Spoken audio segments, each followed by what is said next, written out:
2.86 లక్షల కోట్లతో AP budget ప్రవేశపెట్టింది. వార్షిక బడ్జెట్ రూపాయలు 2,86,389.27 కోట్లు. ఇక రెవెన్యూ వ్యయం 2,30,110.41 కోట్లు. ఇక మూలధన వ్యయం 30,530.18 కోట్లు. రెవెన్యూ లోటు 24,758,022 కోట్లు. ద్రవ్యలోటు 55,817.50 కోట్లు. జీఎస్డీపీలో ద్రవ్యలోటు 3.51%. ఇక రెవెన్యూ లోటు 1.56% కాగా వ్యవసాయ రంగానికి ప్రాధాన్యతనిచ్చారన్నారు మంత్రి బుగ్గన. బలహీన వర్గాల సంక్షేమమే ధ్యేయంగా రూపకల్పన చేశారు. చాణక్యుడి తరహాలో సీఎం జగన్ పాలిస్తున్నారని అన్నారు మంత్రి బుగ్గన. మీ అనుమతితో 2024-25 ఆర్థిక సంవత్సరానికి సంబంధించిన ఓన్ అకౌంట్ బడ్జెట్ను ఈ గౌరవ సభ ముందు ప్రతిపాదిస్తున్నాను.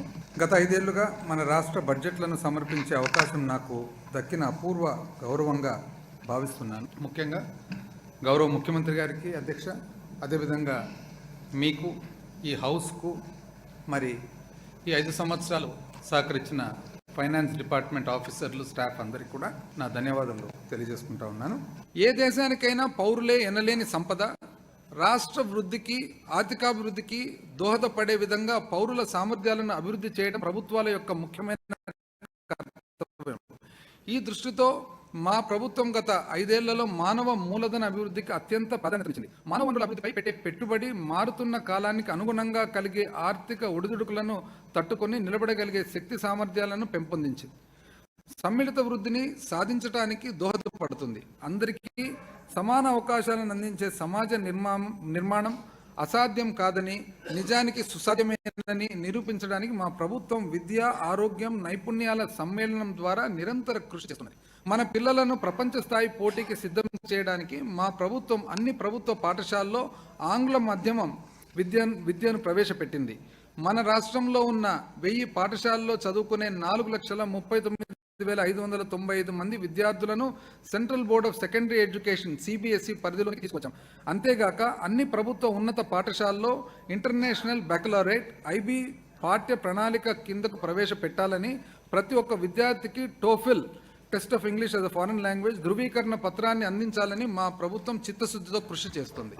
వినూత్న పద్ధతుల ద్వారా విద్యాభ్యాసాన్ని సులభతరం చేయడానికి అన్ని పాఠశాలల్లో 62,000 ఇంటరాక్టివ్ ఫ్లాట్ ప్యానెళ్లను మా ప్రభుత్వం వినియోగంలోకి తీసుకువచ్చింది. స్వీయ అభ్యాసంను ప్రోత్సహించడానికి పాఠ్యాంశాలతో కూడిన 9,52,925 ట్యాబ్లను ఉచితంగా విద్యార్థులకు అందించాము.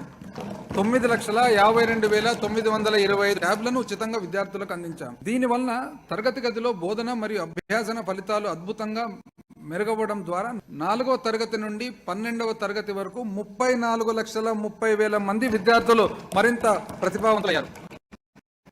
నూతన విద్యా విధానం 2020కి అనుగుణంగా 14,255 అంగన్వాడీ కేంద్రాల సమీపంలో ఉన్న ప్రాథమిక పాఠశాల ఆవరణలోకి తీసుకురాబడ్డాయి.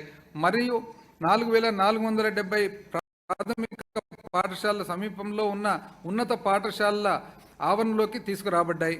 ఈ విధానం ద్వారా బోధన నాణ్యత మెరుగుపడి పిల్లలకు అర్హత కలిగిన సబ్జెక్ట్ ఉపాధ్యాయులను చేరువ చేయగలిగాము. మా ప్రభుత్వం జగనన్న విద్యా కానుక ద్వారా ఏటా దాదాపు 47 లక్షల మంది పిల్లలకు ప్రయోజనం చేకూర్చే విధంగా 3,367 కోట్ల రూపాయల ఖర్చుతో యూనిఫామ్లు, బ్యాగులు, బూట్లు, పాఠ్య పుస్తకాలు మొదలైన వాటితో కూడిన పాఠశాల కిట్లను అందించింది. ఐ రిపీట్ అధ్యక్ష, ఏటా దాదాపు 47 లక్షల మంది పిల్లలకు ప్రయోజనం చేకూర్చే విధంగా 3,367 కోట్ల రూపాయల ఖర్చుతో 55,607 అంగన్వాడీ కేంద్రాలకు యాక్టివిటీ ఆధారిత అభ్యాసానికి సంబంధించిన 26 అంశాలు కూడా ప్రీ స్కూల్ కిట్లు పంపిణీ చేయబడ్డాయి.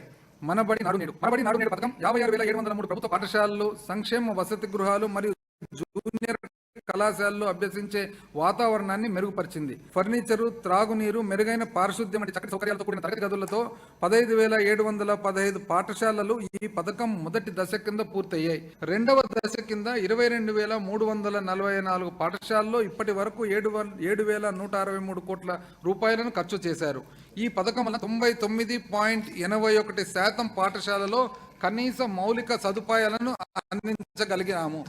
అధ్యక్ష, 99.81% పాఠశాలలో కనీస మౌలిక సదుపాయాలను అందించగలిగాము. 43 లక్షల కంటే ఎక్కువ మంది విద్యార్థులకు రుచికరమైన మరియు నాణ్యమైన ఆహారాన్ని అందించడానికి జగనన్న గోరుముద్ద పథకం ద్వారా మధ్యాహ్న భోజనం పునరుద్ధరించబడింది. ఈ పథకం కింద ఏడాదికి 1910 కోట్ల రూపాయలు ఖర్చు అవుతున్నాయి. ఇది గత ప్రభుత్వం చేసిన ఖర్చు కంటే 4 రెట్లు ఎక్కువ. అధ్యక్ష, ఇది గత ప్రభుత్వం చేసిన ఖర్చు కంటే 4 రెట్లు ఎక్కువ. పోషకాహార లోపం మరియు రక్తహీనతను పరిష్కరించేందుకు 77 గిరిజన మండలాల్లో వైఎస్ఆర్ సంపూర్ణ పోషణ ప్లస్ పథకాన్ని, ఇతర ప్రాంతాల్లో వైఎస్ఆర్ సంపూర్ణ పోషణ పథకాన్ని అమలు చేశాము. ఈ పథకం ద్వారా 35,71,000 మంది మహిళలు మరియు పిల్లలు ప్రయోజనం పొందుతున్నారు. 15 నుండి 49 సంవత్సరాల మధ్య వయసులో ఉండి రక్తహీనతతో బాధపడుతున్న గర్భిణీల శాతం 2019 నాటికి 53.71% కాగా 2023 నాటికి అది 24.66% తగ్గింది. అలాగే ఎదుగుదల లోపాన్ని ఎదుర్కొంటున్న పిల్లల శాతం 2019 నాటికి 31.2% కాక 2023 నాటికి అది 6.24% తగ్గింది. అధ్యక్ష, ఇంతకు ముందు నేను చెప్పినట్లుగా అధ్యక్ష, ప్రియాంబుల్లో ఇంట్రడక్షన్లో ఈ గత 5 సంవత్సరాల పాలనలో మన పాలన విధానము, మన ఆలోచన, దాని అవుట్కమ్ ఇది చాలా ఇంపార్టెంట్ అధ్యక్ష. అందుకని ఐ రిపీట్ వన్స్ అగైన్ అధ్యక్ష, మనం తీసుకున్న చర్యల వలన ఏం జరిగింది అని అంటే 15 నుండి 49 సంవత్సరాల మధ్య వయసులో ఉండి రక్తహీనతతో బాధపడుతున్న గర్భిణుల శాతం 2019 నాటికి 53.71% కాగా 2023 నాటికి అది 24.66% తగ్గింది. అలాగే ఎదుగుదల లోపాన్ని ఎదుర్కొంటున్న పిల్లల శాతం 2019 నాటికి 31.2% కాగా 2023 నాటికి